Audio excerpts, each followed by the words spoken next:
So lots of people ask me how I normally calibrate my mc6s, the mc6c with my XL-5 ESC. So this is what I do. First, you put on your transmitter, and you put it in the middle position as the neutral point, middle position. Then you hold on to your ESC till it turns red. So once it turns red, leave it.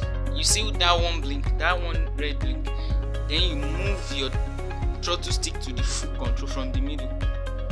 See, it blinks twice. That means you can draw it back to your reverse position. See now, back to my reverse position. See, it's turned green. That means we are done. That's when you put it back in your neutral position. See, the ESC turns red, solid red. So you are good to go.